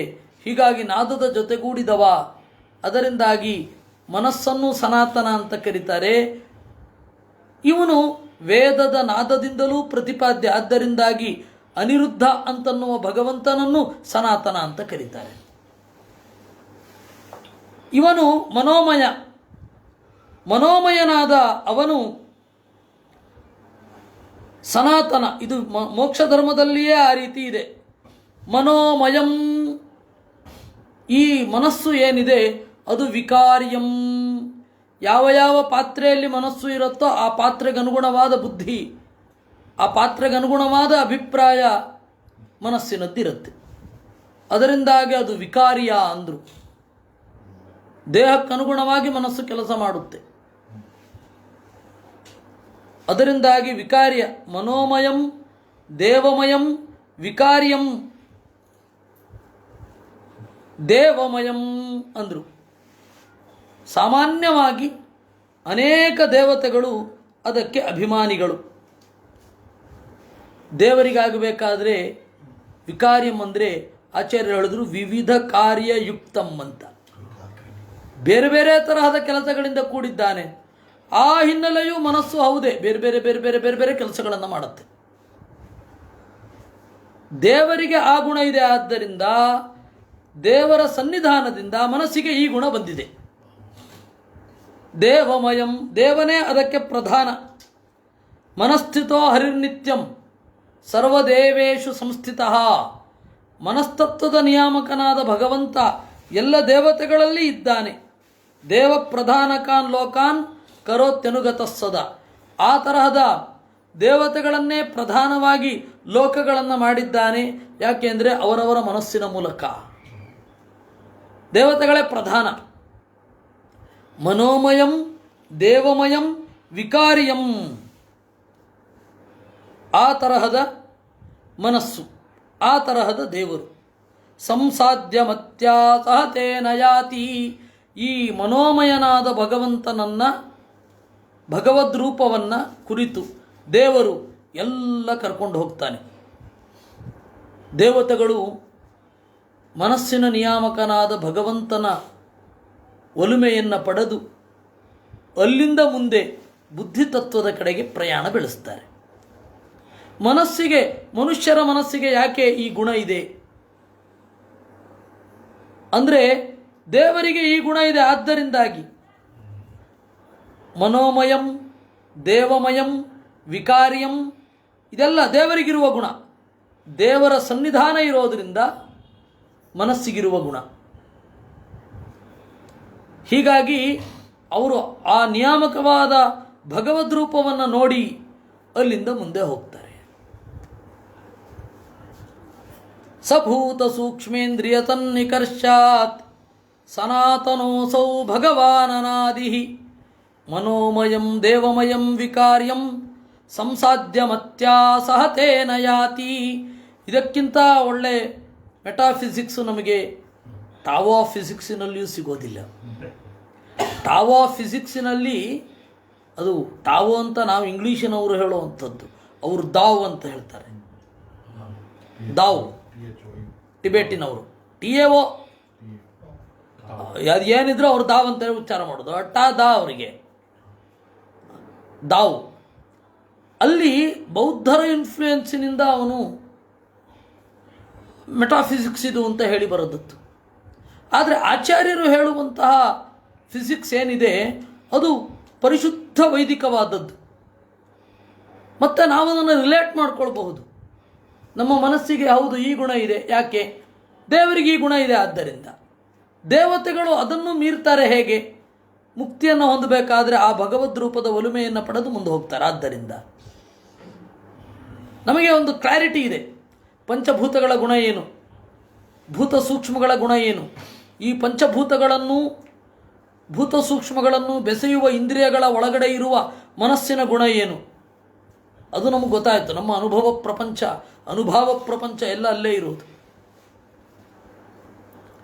ವಿಜ್ಞಾನ ತತ್ವಂ ಗುಣಸನ್ನಿರೋಧಂ ತೇನಾತ್ಮನಾತ್ಮಾನಮುಪೈತಿ ಶಾಂತಿಂ ಆನಂದಮಾನಂದಮಯೋವತಾನೆ ಸರ್ವಾತ್ಮಕೆ ಬ್ರಹ್ಮಣಿ ವಾಸುದೇವೇ ಏತಾಂ ಗತಿಂ ಭಾಗವತೋ ಗತೋ ಯಃ ಸ ವೈ ಪುನರ್ನೇಹ ವಿಸಜ್ಜತೆಂಗ ಅಂದರು. ಅಂಗ ಅಂತ ಪ್ರೀತಿಯ ಸಂಬೋಧನೆ. UK ಕಡೆ, UK ಅಂದರೆ ಉತ್ತರ ಕರ್ನಾಟಕ, ಅಪ್ಪಿ ಅಂತ ಕರೆದ ಹಾಗೆ. ಅಂಗ ಪರೀಕ್ಷಿದ್ರಾಜನ ಮೇಲೆ ಆ ಪ್ರೀತಿ, ಮಗು ಅಂತ ಹೇಳಿದ ಹಾಗೆ. ನೋಡು ಕಂದ, ವಿಜ್ಞಾನ ತತ್ವಂ, ಆ ಬುದ್ಧಿ ತತ್ವದಿಂದ ವಿಜ್ಞಾನ ತತ್ವದ ಕಡೆಗೆ ಒಯ್ತಾನೆ ದೇವರು. ವಿಜ್ಞಾನ ತತ್ವ ಯಾವುದು? ಗುಣಸನ್ನಿರೋಧಂ. ವಿಜ್ಞಾನ ತತ್ವದ ಒಳಗಡೆ ಇರುವ ಭಗವದ್ರೂಪ ಸತ್ವರಜಸ್ತಮೋ ಗುಣಗಳಿಂದ ದೂರಾಗಿ ಇರುತ್ತೆ. ಹಾಗೇ ವಿಜ್ಞಾನ ಮಹತ್ತತ್ವ ಅಂತ ಏನು ಹೇಳ್ತೇವೆ, ಅದರ ಶುದ್ಧವಾದ ಅರಿವಿರುವಾಗ ತ್ರಿಗುಣಗಳ ಪ್ರವೇಶ ಇರಲ್ಲ. ಸತ್ವಗುಣ, ರಜೋಗುಣ, ತಮೋಗುಣ, ಈ ತ್ರಿಗುಣಗಳ ಪ್ರವೇಶ ಇರೋದಿಲ್ಲ. ವಿಜ್ಞಾನ ತತ್ವಂ ಗುಣಸನ್ನಿರೋಧಂ. ಆ ವಿಜ್ಞಾನ ತತ್ವದ ಒಳಗಡೆ ಇರುವ ಬ್ರಹ್ಮನಿಗೂ ನಿಯಾಮಕವಾದ ಭಗವಂತನ ರೂಪ, ಅದು ವಿಜ್ಞಾನ. ಬ್ರಹ್ಮದೇವರಿಗೆ ವಿಜ್ಞಾನ ಅಂತ ಹೇಳ್ತಾರೆ. ಬ್ರಹ್ಮದೇವರ ಹೆಸರು ವಿಜ್ಞಾನ. ಆ ಬ್ರಹ್ಮದೇವರ ಒಳಗಡೆ ಇರುವ ಭಗವದ್ ರೂಪ ಅದು ವಿಜ್ಞಾನ. ಆ ವಿಜ್ಞಾನವನ್ನು ಸಾಕ್ಷಾತ್ಕರಿಸಿಕೊಂಡು ತೇನ ಆತ್ಮನ ಆತ್ಮಾನಂ, ಈ ರೀತಿ ಪ್ರತಿಯೊಂದು ತತ್ವದ ಒಳಗಡೆ ಇರುವ ಭಗವದ್ ರೂಪ ಏನಿದೆ ಅದಕ್ಕೂ ನನ್ನ ಅಂತರ್ಯಾಮಿಯಾದ ಭಗವದ್ ರೂಪಕ್ಕೂ ಅಭೇದ ಇದೆ ಅಂತ ದೇವತೆಗಳು ಅನುಸಂಧಾನ ಮಾಡುವ ಹಾಗೆ ಮಾಡ್ತಾನೆ. ಹಾಗೆ ಅನುಸಂಧಾನ ಮಾಡಿದಾಗ ಶಾಂತಿ ಮಾಪ್ನೋತಿ, ಆನಂದದ ಕಡೆಗೆ ಹೆಜ್ಜೆಯನ್ನು ಇಡುತ್ತಾನೆ. ಆನಂದಂ ಆನಂದಮಯೋವತಾನೆ ಸರ್ವಾತ್ಮಕೆ ಬ್ರಹ್ಮಣಿ ವಾಸುದೇವೇ. ವಾಸುದೇವ ಎನಿಸಿದ ಎಲ್ಲರಿಗೂ ಮುಕ್ತಿಯನ್ನು ನೀಡುವ ಬ್ರಹ್ಮತತ್ವ, ಅದನ್ನು ಅವಸಾನೆ ಕಡೆಯಲ್ಲಿ ಅವನು ನೋಡ್ತಾನೆ. ಏತಾಂ ಗತಿಂ, ಈ ದಾರಿಯನ್ನು ಗತಃ ಹೊಂದಿರುವ ಭಾಗವತಃ ಭಗವದ್ಭಕ್ತ ಏನಿದ್ದಾನೆ, ಇಹ ಈ ಭೂಮಿಯಲ್ಲಿ ನ ಇಹ ವಿಸಜ್ಜತೆ, ಮತ್ತೆ ತೊಡಗುವುದಿಲ್ಲ. ಇದು ಒಬ್ಬ ದೇವತೆಗಳು ಯಾವ ರೀತಿ ಮುಕ್ತಿಯನ್ನು ಹೊಂದುತ್ತಾರೆ ಅದನ್ನು ನಾವು ತಿಳ್ಕೊಂಡು ಏನು ಮಾಡೋಣ. ನಮಗೆ ಯಾಕೆ ಇದನ್ನು ಹೇಳೋದು ಅಂತಂದರೆ, ದೇವರ ಮಹಿಮೆ ಇಷ್ಟು ಅಂತ ತಿಳ್ಕೊಳ್ಳಿಕ್ಕೆ. ದೇವರ ಮಹಿಮೆ ಇಷ್ಟು ಇದೆ, ದೇವತೆಗಳೆಲ್ಲ ಈ ಪರಿಯ ವೈಭವವನ್ನು ಯಾಕೆ ಹೊಂದಿದ್ದಾರೆ ಅಂದರೆ ದೇವರ ಈ ತರಹದ ಆರಾಧನೆಯಿಂದ ಅಂತ ನಾವು ತಿಳ್ಕೊಳ್ಬೇಕು. ಅಷ್ಟು ದೊಡ್ಡ ದೇವರನ್ನು ನಾವು ಇಷ್ಟು ಚಿಂತನೆ ಮಾಡ್ತೇವೆ ಎನ್ನುವ ನಮ್ಮ ಮಿತಿಯ ಅರಿವು ನಮಗಿರಬೇಕು. ಅದರಿಂದಾಗಿ ಈ ರೀತಿ ಹೇಳೋದು. ಇದು ಮೂಲ ಆಚಾರ್ಯರ ತಾತ್ಪರ್ಯಕ್ಕೆ ಅನುಗುಣವಾದ ಮೂಲ ಶ್ಲೋಕಗಳ ಅರ್ಥ. ಇಷ್ಟಾದ ಮೇಲೆ ಆಚಾರ್ಯರ ತಾತ್ಪರ್ಯವನ್ನು ನೋಡೋಣ. ಮನಸ್ಸು ಅನಾದಿ, ಅದನ್ನು ಹೇಳಿದ್ರು. ಮನೋಮಯಂ ದೇವಮಯಂ ವಿಕಾರ್ಯಂ, ಅದು ಹೇಳಬೇಕಾದ್ರೆ ಸನಾತನೋಸೌ ಭಗವಾನನಾದಿಹಿ. ದೇವರು ಅನಾದಿ, ಅವನಿಗೆ ಸ್ಟಾರ್ಟಿಂಗ್ ಪಾಯಿಂಟೇ ಇಲ್ಲ ಅಂತ. ಮನಸ್ಸು ಅನಾದಿಯೇ. ಅದರಿಂದ ಮನಸ್ಸು ಏನು ಯೋಚನೆ ಮಾಡುತ್ತೆ ಅದು ಹೊಸದಲ್ವೇ ಅಲ್ಲ. ಹಾಗಾದ್ರೆ ಆಧುನಿಕ ಅಂತ ಹೇಳೋದೇನು? ದೇಹದ ಮೂಲಕ ಮಾತ್ರ ಆಧುನಿಕತ್ವ ಇರೋದು, ಕಾನ್ಸೆಪ್ಟಿನ ಮೂಲಕ ಅಲ್ಲ. ಯಾಕೆ ಅಂದರೆ ನಾವು ಏನೇನು ಮಾಡಬೇಕು ಅಂತ ಅಂದ್ಕೊಂಡಿರ್ತೀವಿ ಎಲ್ಲ ಬೇರೆಯವರು ಯಾರೋ ಮಾಡಿಬಿಟ್ಟಿರ್ತಾರೆ. ಯಾವುದೂ ಹೊಸತಲ್ಲ. ಒಂದು ಮಾತಿಲ್ವೇ ಆಂಗ್ಲದಲ್ಲಿ, nothing is new under the sun ಅಂತ. ಸೂರ್ಯನ ಕೆಳಗಡೆ ಯಾವುದೂ ಹೊಸದಲ್ಲ, ಹೊಸದಿಲ್ಲ.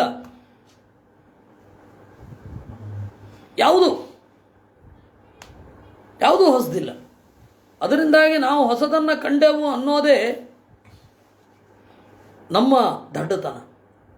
ಹೊಸ ಪ್ರಶ್ನೆ ಹಾಕಿದರು, ಇವರು ಕಕ್ಕಾಬಿಕ್ಕಿ ಆದ್ರೂ ಯಾರು ಹಾಕ್ತಾರೋ ಇವರು ಗೊತ್ತಿರಲ್ಲ ಅಷ್ಟೇ. ನಮಗೆ HSN ಅವರು ಅಥವಾ ಎಚ್ ನರಸಿಂಹಯ್ಯನವರು ಪ್ರಶ್ನೆ ಮಾಡಲು ಕಳಿಸಿದ್ರು. ರೀ ಸ್ವಾಮಿ, ಪ್ರಶ್ನೆ ಮಕ್ಕಳು ಮಾಡ್ತವೆ, ಉತ್ತರ ಪಡೆಯೋದು ಗೊತ್ತಿರಬೇಕು ನಮಗೆ. ಉತ್ತರ ಕಂಡ್ಕೊಳ್ಳೋದು ಕಲಿಸ್ಬೇಕೇ ವಿನಃ ಪ್ರಶ್ನೆ ಮಾಡೋದು ದೊಡ್ಡ ಸಂಗತಿಯೇ ಅಲ್ಲ. 100 ಪ್ರಶ್ನೆ ಮಾಡ್ತಾರವರು, ಸಹಜವಾಗಿ 100 ಪ್ರಶ್ನೆ. ಆದರೆ ಹೇಳಿದ್ರೆ ತಿಳ್ಕೊಳ್ತಾರೆ ಅಂತ ಖಾತ್ರಿ ಇರಲ್ಲ. ಯಾಕೆಂದರೆ ಮಕ್ಕಳಿಗೆ ಪ್ರಶ್ನೆ ಮಾಡೋದು ಮಾತ್ರ ಗೊತ್ತಿರತ್ತೆ. ಅದು ಸಹಜ ಕುತೂಹಲ, ಅದೇನು ದೊಡ್ಡ ಬುದ್ಧಿವಂತಿಕೆ ಏನಲ್ಲ, ಸಹಜ ಕುತೂಹಲ ಅದು. ಅದಕ್ಕೆ ನಾವು ದಂಗಾಗಬಾರದು. ಅಷ್ಟೇ ಅಲ್ಲ, ಪ್ರಶ್ನೆ ಮಾಡೋದೇ ಅಂತಿಮ ಆಗಬಾರದು. ಉತ್ತರ ಬೇಕು ಅಂತ ಪ್ರಶ್ನೆ ಮಾಡಬೇಕೇ ವಿನಃ ಉತ್ತರ ಬೇಡ ಅಂತ ಪ್ರಶ್ನೆ ಮಾಡೋರೇ ಜಾಸ್ತಿ. ಹಾಗೆಲ್ಲ ಇರಬಾರದು. ಅದು ಯಾಕೆಂದರೆ ದೇವರು ಅನಾದಿಯಾದ ದೇವರು ಆ ಮನೋಮಯ ಆಗಿ ಇದ್ದಾನೆ, ಮನಸ್ಸಿನಲ್ಲಿ ಆ ಅನಾದಿತ್ವವನ್ನು ಕೊಟ್ಟಿದ್ದಾನೆ. ಅದರಿಂದಾಗಿ ಹೇಳಿದ್ದು ಯೋಸೌ ಅನಾದಿ ಮನೋಮಯ ಇತಿ ವಾ ವಿಪರ್ಯಯಶ್ಚೇತ್ ತಸ್ಯೈವ ಗಂತೃತ್ವಮಿತಿ ಜ್ಞಾಪಯಿತು ಮತಿಸ್ಥೇನ ತೇನ ಮನಸ್ಥೇನ ಸಹ ವಿಜ್ಞಾನ ತತ್ವಂ ಯಾತಿ.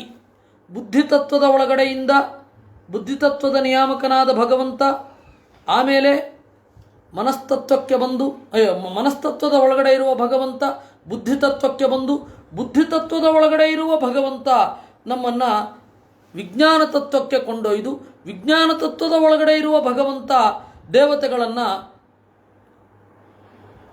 ತನ್ನ ರೂಪವನ್ನು ತೋರಿಸ್ತಾನೆ. ಅಂತರ್ಯಾಮಿಯಾಗಿ ನಾನಿದ್ದೇನೆ ಅಂತ ಅದನ್ನು ತೋರಿಸ್ತಾನೆ. ವಾಸುದೇವಾಶ್ರಿತಾ ದೇವಾ ಬ್ರಹ್ಮಾದ್ಯ ಮುಕ್ತಬಂಧನಾ ಭೇದ ದೃಷ್ಟ್ಯಾಭಿಮಾನೇನ ಚಾವೃತ್ತಿಂ ನೈವ ಯಾಂತಿ ತೇ. ವಾಸುದೇವನಲ್ಲಿ ಆಶ್ರಯಿಸಿದ ಬ್ರಹ್ಮದೇವರೇ ಮೊದಲಾದವರು ಮುಕ್ತರಾಗಿರುತ್ತಾರೆ ಅಂತ ಶಾಸ್ತ್ರದ ಮಾತು ಇರುವುದರಿಂದ ಭಿನ್ನರಾಗಿ ಮುಕ್ತರಾಗಿರ್ತಾರೆ. ಅಭಿಮಾನೇನ ಚ, ಆ ಅಭಿಮಾನ ಅವರು ಹಿಂದೆ ಒಂದು ಕಡೆ ಇರುತ್ತೆ, ಮತ್ತೆ ಅವರಿಗೆ ಜಗತ್ತಿನಲ್ಲಿ ಕೆಲಸ ಇಲ್ಲ. ಜಗದ್ವ್ಯಾಪಾರ ವರ್ಜಂ ಅಂತ ಬ್ರಹ್ಮಸೂತ್ರ ಹೇಳುತ್ತೆ. ಜಗತ್ತಿನ ವ್ಯಾಪಾರ ಇಲ್ಲ ಮುಕ್ತರಿಗೆ. ಅಂದರೆ ದೇವರಿಗೆ ಜಗದ್ವ್ಯಾಪಾರ ಇದೆಯಲ್ಲ. ಧಾತಾ ಯಥಾ ಪೂರ್ವಮ ಕಲ್ಪಯತ್ ಅಂತ ಹೇಳಿದ್ದಾರೆ. ಧಾತಾ ಯಥಾ ಪೂರ್ವಮ ಕಲ್ಪಯತ್ ಅಂತ ಹೇಳಿರುವುದರಿಂದ, ಜಗದ್ವ್ಯಾಪಾರ ವರ್ಜಂ ಅಂತ ಹೇಳಿರೋದ್ರಿಂದ ಈ ಎರಡರ ಮಾತಿನ ಅಂತರವನ್ನು ನಾವು ಅರ್ಥ ಮಾಡಿ ಜನ್ಮಾದ್ಯತ ಅಂತ ಹೇಳ್ತಾರೆ. ಅದರಿಂದ ಈ ಅಂತರವನ್ನು ಅರ್ಥ ಮಾಡಿಕೊಳ್ಬೇಕು. ಭುಂಜತೇತು ಪೃಥಕ್ ಭೋಗಾನ್ ನಾನಂದಂ ತತ್ಸ್ವರೂಪಕಂ. ಸಾಯುಜ್ಯ ಅಂದರೆ ಜೊತೆಗಿರುವುದು ಅಂತ ಅರ್ಥವೇ ವಿನಃ ಅವನೇ ಆಗುವುದು ಅಂತ ಅರ್ಥ ಅಲ್ಲ. ಸಹ ಯುಕ್ತಯೇವ ಸಯುಕ್, ಜೊತೆ ಕೂಡಿದವನು. ಪಂಚೇಂದ್ರಿಯಗಳು ಅನಾದಿ ಅಲ್ಲ. ಪಂಚೇಂದ್ರಿಯಗಳಲ್ಲಿ ಸ್ವಲ್ಪ ಭಾಗ ನಾಶ ಆಗುತ್ತೆ, ಅದನ್ನು ಇಂದ್ರಿಯಗಳ ವಿಭಾಗವನ್ನು ಹೇಳ್ತಾರೆ. ಅದು ಮುಂದೆ ಬರುತ್ತೆ. ಮತ್ತು ಬ್ರಹ್ಮಸೂತ್ರದಲ್ಲಿ ಅದನ್ನು ಹೇಳ್ತಾರೆ. ಇಂದ್ರಿಯ 3 ಭಾಗ ಆಗತ್ತೆ ಸಾಯುವಾಗ ಅಂತ. ಒಂದು ಇಂದ್ರಿಯ ಮಣ್ಣು ಪಾಲು, ಅದನ್ನೇ ನಾವು ಇದರಲ್ಲಿ ಚಿಂತನೆ ಮಾಡೋದು. ಶಂವಾತಃ ವಾತಮೇತು ಅಂತ. ಈ ವಾಯುತತ್ವ ಹೊರಗಡೆಯ ವಾಯುತತ್ವದಲ್ಲಿ ಲೀನವಾಯಿತು ಅಂತ ಒಂದು ಪ್ರಾರ್ಥನೆ ಉಂಟು. ಜೀವನಿಗೆ ಕೊಡುವ ಸಾಂತ್ವನ ಉಂಟು. ನಿನ್ನನ್ನು ಸುಡ್ತಾ ಇಲ್ಲ, ನಿನ್ನ ಇಂದ್ರಿಯ ಮಣ್ಣಾಗತ್ತೆ, ನೀನು ಅಭಿಮಾನವನ್ನು ಬಿಟ್ಟು ಬಿಡು ಅಂತ ಹೇಳೋದುಂಟು. ಅದರಿಂದಾಗಿ ಇಂದ್ರಿಯಗಳು ಒಂದು ಭಾಗ ನಾಶ ಆಗತ್ತೆ. ದೇಹೋಗಾತ್ ಕ್ಷಿತಿತಾಮಿತಿ. ಇನ್ನೊಂದು ಭಾಗ ದೇವತೆಗಳು ಒಯ್ತಾರೆ, ಇನ್ನೊಂದು ಭಾಗ ಜೀವನ ಜೊತೆಗೆ ಹೋಗುತ್ತೆ. ಅದರಿಂದಾಗಿ ಇಂದ್ರಿಯಗಳು ಅನಾದಿ ಅಲ್ಲ, ಅದು ಸೇರ್ಕೊಳ್ತಾ ಇರುತ್ತೆ, ಬಿಡ್ತಾ ಇರುತ್ತೆ. ಅದರಿಂದಾಗೆ ನಾವು ತಿಂದ ಹಾಗೆ ದೇಹ ಬೆಳೆಯೋದು, ಇಂದ್ರಿಯಗಳು ಬೆಳೀತವೆ, ಅಂದರೆ ಅನಾದಿ ಅಲ್ಲ. ವಸ್ತುತಃ ಮನಸ್ಸಿಗೂ ಹಾಗುಂಟು, ಆದರೆ ಒಂದು ರೂಪ ಅದು ಅನಾದಿಯಾಗಿ ಇದೆ. ಇಂದ್ರಿಯಗಳು ಹಾಗೆ ಅನಾದಿಯಾಗಿ ಇಲ್ಲ. ಅದಕ್ಕೆ ದೇಹ ಅಂತ ಕರೆಯೋದು. ದಿಹ ಉಪಚಯೇ, ಪ್ರಕೃತಿ ನೀಡಿದ ಆಹಾರದಿಂದ ಬೆಳೆಯುವಂಥದ್ದು ದೇಹ. ನಿರ್ವಚನಗಳುಂಟು ಪರ್ಫೆಕ್ಟ್. ದೇಹ ಅಂದ್ರೇನು, ಅದಕ್ಕೆ ದೇಹ ಇಲ್ಲ ದೇವರಿಗೆ ಅಂದರೆ ಹೀಗಿಲ್ಲ. ಭೂತಗಳನ್ನು ತಿಂದು ಅವನು ಇಂದ್ರಿಯಗಳನ್ನು ಬೆಳೆಸಿಕೊಳ್ಳೋದಿಲ್ಲ, ಹೀಗಾಗಿ ದೇವರಿಗೆ ದೇಹ ಇಲ್ಲ ಅಂತ. ಪ್ರತಿಯೊಂದಕ್ಕೂ ನಿರ್ವಚನ ಉಂಟು. ಆ ನಿರ್ವಚನವನ್ನು ನೋಡಿ ಅದು ಇದೆಯೋ ಇಲ್ವೋ ತೀರ್ಮಾನ ಮಾಡಬೇಕು. ಇರಲಿ. ಭುಂಜತೆ ಸ್ವರೂಪಂಚ ಪೃಥಕ್ತ್ವೇಷಾಂ ಆವಿಷ್ಟಗ್ರಹವದ್ಭವೇತ್. ಹಾಗಾದರೆ ಸಾಯುಜ್ಯ ಅಂದ್ರೇನು? ದೇವತೆಗಳು ದೇವರಲ್ಲಿ ನೆಲೆಗೊಳ್ಳೋದು, ಅದು ಸಾಯುಜ್ಯ. ದೇಹ ಯಾವ ರೀತಿ, ದೇಹ ಅನ್ನೋದು ಆಶ್ರಯ, ಜೀವ ಅನ್ನೋದು ಆಶ್ರಿತನೋ ಹಾಗೆ ದೇವರು ಆಶ್ರಯ, ಜೀವ ಅವನು ಒಳಗಡೆ ಇರ್ತಾನೆ, ಅದನ್ನು ಸಾಯುಜ್ಯ ಅಂತ ಕರೆಯೋದು. ಹಾಗಾದರೆ ಎಲ್ಲರೂ ಸಂಯುಕ್ತಗಳಲ್ವಾ? ನಾವು ದೇವರ ಒಳಗಡೆ ಇಲ್ವಾ? ಹೌದು, ಇದ್ದೇವೆ ಅನ್ನೋ ಪರಿಜ್ಞಾನ ಇಲ್ವಲ್ಲ. ಇದೆಲ್ಲದರ ಸಾರಭೂತವಾಗಿ ನಮ್ಮ ಗುರುಗಳು ಹೇಳುವಂತಹ ಮಾತು ಇರುವು ಸಂಪತ್ತಲ್ಲ, ಇರುವಿನ ಅರಿವು ಸಂಪತ್ತು ಅಂತ. ಸಾಯುಜ್ಯ ನಮಗೂ ಇದೆ, ಹೌದು, ಆದರೆ ಇದ್ದೇವೆ ಅಂತ ಪರಿಜ್ಞಾನ ಇಲ್ಲ. ಪರಿಜ್ಞಾನ ಇದ್ದರೆ ಆನಂದವೇ ಅದು. ಮುಕ್ತಿಯಲ್ಲಿ ಆ ಯೋಗ್ಯತೆ ಇರುವವ್ರಿಗೆ ಅದು ಅನುಭವಕ್ಕೆ ಬರುತ್ತೆ. ಇದು ಇತಿ ಬ್ರಹ್ಮಾಂಡೇ ಅಂದರು. ಈ ರೀತಿ ವಿಸ್ತಾರವಾದ ದೇವತಾ ಮೋಕ್ಷವನ್ನು ಕುರಿತು ನಮಗೆ ಭಾಗವತ ಬೆಳಕು ಚೆಲ್ಲುತ್ತೆ. ಇದನ್ನು ಪರೀಕ್ಷಿದ್ರಾಜನಿಗೆ ಹೇಳ್ತಾರೆ. 3 ತರಹದ ಈ ದೇಹದಿಂದ ಪ್ರಯಾಣ ಮಾಡಿದ ಮೇಲೆ 3 ತರಹದ ಗತಿ. ಒಂದು ಪಿತೃಯಾಣ, ಕಾಮ್ಯಕರ್ಮಗಳನ್ನು ಮಾಡಿ ಸ್ವರ್ಗ ಮೋಕ್ಷಾದಿಗಳನ್ನು ಅನುಭವಿಸಿ, ಸ್ವರ್ಗ ನರಕಾದಿಗಳನ್ನು ಅನುಭವಿಸಿ ಮತ್ತೆ ಭೂಮಿಗೆ ಬಂದು ಪುನರ್ಜನ್ಮವನ್ನು ಪಡೆಯೋದು, ಇದು ಪಿತೃಯಾಣ. ದಕ್ಷಿಣಾಯನ ರಶ್ಮಿಯ ಮೂಲಕ ಪ್ರವೇಶ ಮಾಡೋದು ಅಂತ. ಇನ್ನೊಂದು ಉತ್ತರಾಯಣ ರಶ್ಮಿಯ ಮೂಲಕ ಪ್ರವೇಶ ಮಾಡೋದು ಅಂತ.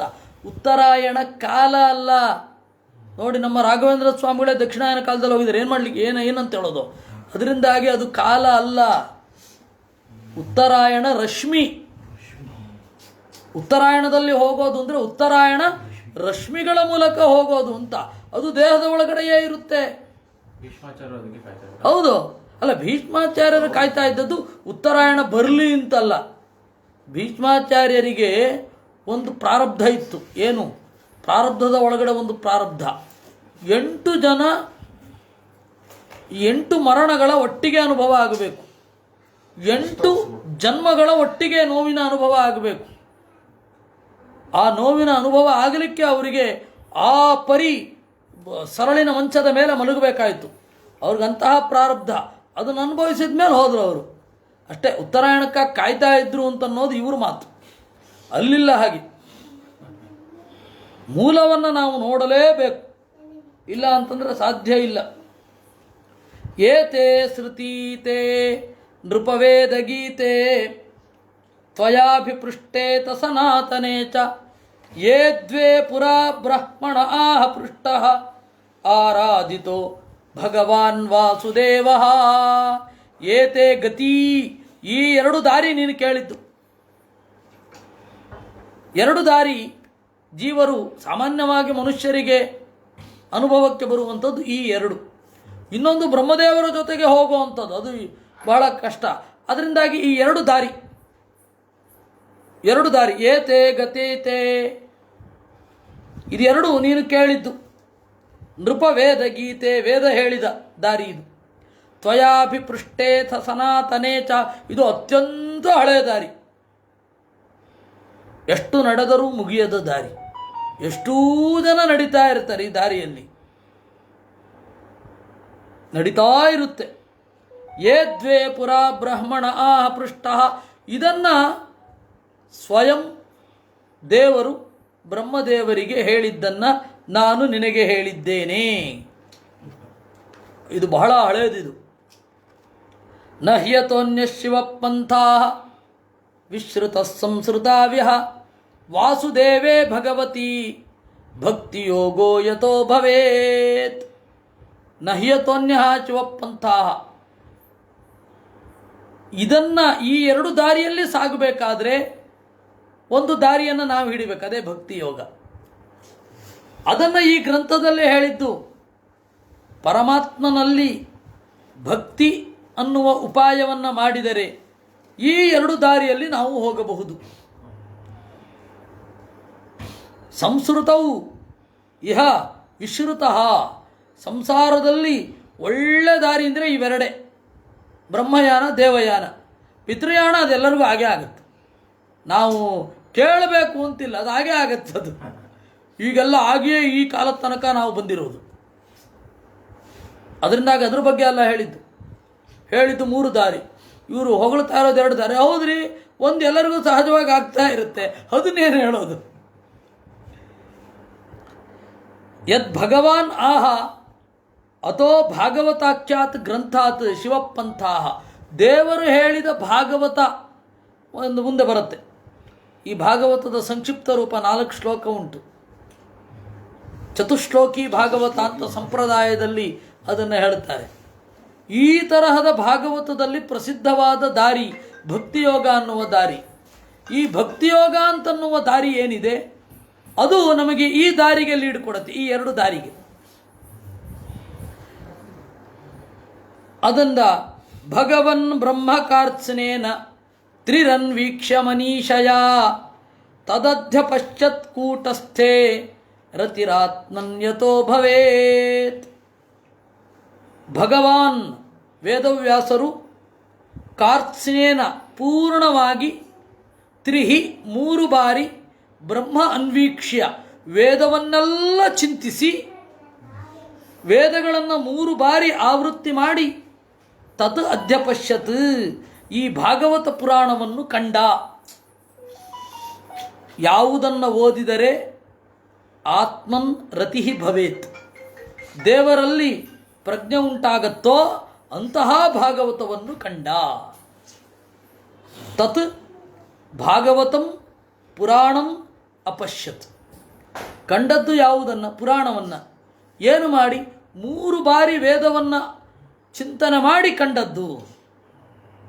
ಅಂದರೆ ಒಂದು ಗ್ರಂಥವನ್ನು ಬರಿಬೇಕಾದ್ರೆ ಎಷ್ಟು ಆಳವಾದ ವಿವೇಚನೆ ಇರಬೇಕು, ಆಳವಾದ ಅರಿವಿರಬೇಕು. ಬೇರೆ ಗ್ರಂಥಗಳ ಒಂದು ಮನನ ಯಾವ ರೀತಿ ಇರಬೇಕು ಅನ್ನೋದನ್ನು ವೇದವ್ಯಾಸರು ನಮಗೆ ತೋರಿಸಿಕೊಟ್ಟದ್ದು. ಅವರಿಗೆ 3 ಬಾರಿ ಏನು ನೋಡಬೇಕಾಗಿರಲಿಲ್ಲ. ಒಂದು ವಿಚಾರವನ್ನು ಪ್ರೆಸೆಂಟ್ ಮಾಡಬೇಕಾದ್ರೆ ಅದನ್ನು ನೀವು ಚಿಂತಿಸಿ ಹಳತಾಗಿರಬೇಕು, ಅದನ್ನು ಜನರ ಮುಂದೆ ಇಡಬೇಕು. ಇದು ವೇದವ್ಯಾಸರು ಹೇಳಿಕೊಟ್ಟ ಪಾಠ. ಹಾಗೆ ಮಾಡಿದರೆ ಜನರಿಗೆ ನ್ಯಾಯ ಸಿಗುತ್ತೆ. ನಿಮ್ಮ ಮೇಲೆ ಜನರು ಇಟ್ಟ ನಂಬಿಕೆ ಹುಸಿಯಾಗುವುದಿಲ್ಲ. ಇಲ್ಲ ಅಂದರೆ ನೀವು ಮಾಡ್ತಾ ಇರೋ ನಂಬಿಕೆ ದ್ರೋಹ. ಇದು ವೇದವ್ಯಾಸರು ಕೊಟ್ಟ ಸಂದೇಶ. ನಾವು ಬೆಳಗ್ಗೆ ನೋಡಿ ಸಂಜೆ ಹೇಳೋದಂದ್ರೆ ಏನರ್ಥ? ನಾವು ಒಂದು ಸರ್ತಿ ಪೂರ್ತಿ ಓದಿರಬೇಕು, ಆಮೇಲೆ ಹೇಳಬೇಕು. ವೇದವ್ಯಾಸರೇ ಹಾಗೆ ಮಾಡಿದ್ದಾರೆ, ಅದು ತೋರಿಸಿಕೊಟ್ಟದ್ದು. ಆದರೆ ಅದು ವೇದವ್ಯಾಸರಿಗಿದೆ ಅಂತ ಅಂದ್ಕೋಬಾರ್ದು. ಅದನ್ನು ಅವ್ರು ಹೇಳ್ತಾರೆ, ನಿತ್ಯ ಜ್ಞಾನೇನ ಸಿದ್ಧಂಚ ಪುನಃ ಪುನರವೇಕ್ಷತೆ ಲೀಲೆಯೈವ ಹರಿರ್ದೇವೋ ದುಷ್ಟಾನ ಮೋಹನಾಯ ಚ ಅಂತ. ದೇವರಿಗೆ ನಿತ್ಯ ಜ್ಞಾನದಿಂದ ಸಿದ್ಧವಾಗಿದೆ, ಮತ್ತೆ ಮತ್ತೆ ನೋಡೋದು ನೀವು ಹಾಗೆ ಮಾಡಿ ಅಂತ. ಆಮೇಲೆ ವೇದವ್ಯಾಸರು ಹೀಗೆ ಚಿಂತನೆ ಮಾಡಿದ್ರು ಅಂತ ಜನರಿಗೆ ಅನ್ನಿಸ್ಬೇಕು. ಅವರೇ ಮಾಡಿದ್ಮೇಲೆ ನಾವು ಕೂಡ ಮಾಡಬೇಕು ಅಂತ ಅನ್ನಿಸ್ಬೇಕು ಅಷ್ಟೇ. ಅದಿಲ್ಲ ಅವ್ರಿಗೆ ಮಾತ್ರ ತಿಳ್ಕೊಂಡು ನಮಗೆ ಬೇಡ ಅಂತ ಅಂದ್ಕೊಂಡ್ರೆ ಅದೇನು ಮಾಡೋಣ? ಅವ್ರು ನೋಡಿದ್ರು ನಾವ್ಯಾಕೆ ನೋಡಬೇಕು ಅಂತ ಅಂದ್ಕೊಂಡ್ರೆ ಗತಿ ಏನು? ಹಾಗೆ ಅಂದ್ಕೊಳ್ಳೋರು ಜಾಸ್ತಿ. ಅವ್ರು ಮಾಡಿದ್ರು. ಭಗವಾನ್ ಸರ್ವಭೂತೇಷು ಲಕ್ಷಿತಶ್ಚಾತ್ಮನಾ ಹರಿ ದೃಶ್ಯೈರ್ಬುದ್ಧ್ಯಾದಿಭಿರ್ದೃಷ್ಟ ಲಕ್ಷಣೈರನುಮಾಪಕೈ.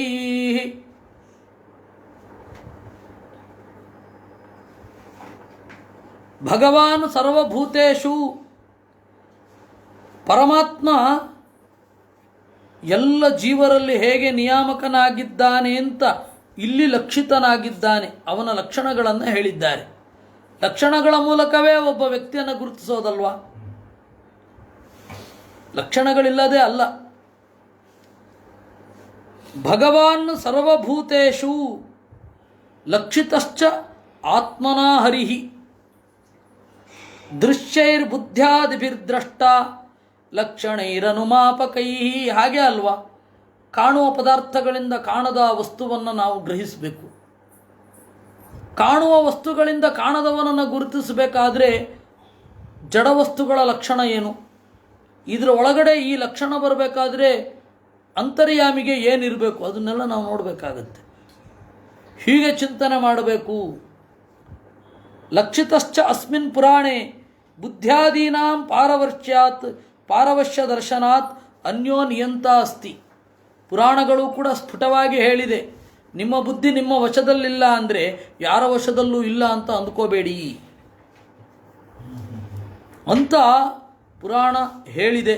ಅದನ್ನು ನಾವು ಅರ್ಥ ಮಾಡ್ಕೋಬೇಕು. ನಮ್ಮ ಮಾತು ನಾವೇ ಕೇಳಲ್ಲ, ಅದರಿಂದಾಗಿ ಯಾರೂ ಹೇಳೋರಿಲ್ಲ ಅಂತ ಅಂದ್ಕೋಬಾರದು. ಅದು ದೊಡ್ಡ ಕ್ವಾಲಿಟಿಯೇ ಅಲ್ಲ ಅದು.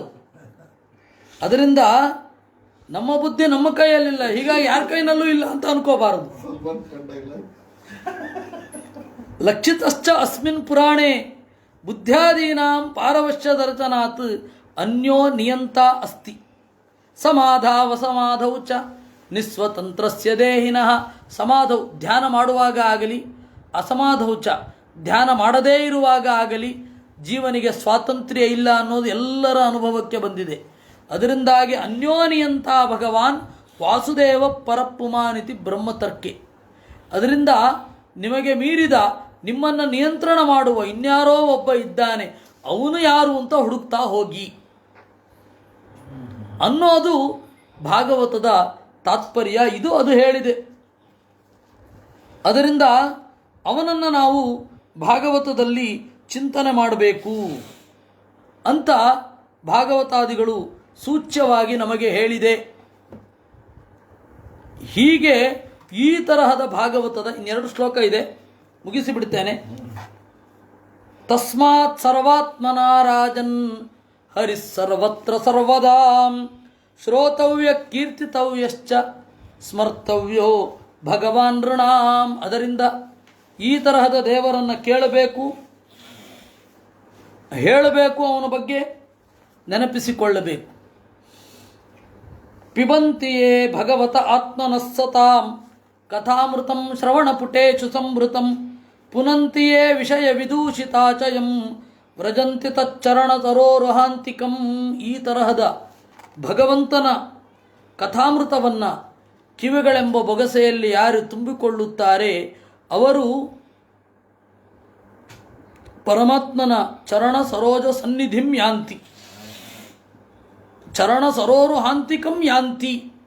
ಅದರಿಂದಾಗಿ ಇದನ್ನು ಕೇಳಬೇಕು ಅಂತ ಇತಿ ಶ್ರೀಮದ್ಭಾಗವತೆ ದ್ವಿತೀಯ ಸ್ಕಂಧೆ ದ್ವಿತೀಯೋಧ್ಯಾಯ. ಇನ್ನು ನಾಳೆ ಮೂರನೆಯ ಅಧ್ಯಾಯವನ್ನು ನೋಡಲಿದ್ದೇವೆ. ಈ ತನಕ ಮಾಡಿದ ಶಾಸ್ತ್ರದ ಚಿಂತನೆ ಏನಿದೆ, ಈ ಶ್ರಾವಣ ಯಜ್ಞ, ಅದರಿಂದ ದೇವರು ಪ್ರೀತನಾಗಲಿ. ಕೃಷ್ಣಾರ್ಪಣಮಸ್ತು. ಅನೇನ ಭಾವಿ ಯತ್ ಪುಣ್ಯಂ ತದಾಪ್ನೋತು ಪಿತಾಮಹಂ. ಕೃಷ್ಣ ಕೃಷ್ಣ ಗೋವಿಂದ ಗೋವಿಂದ.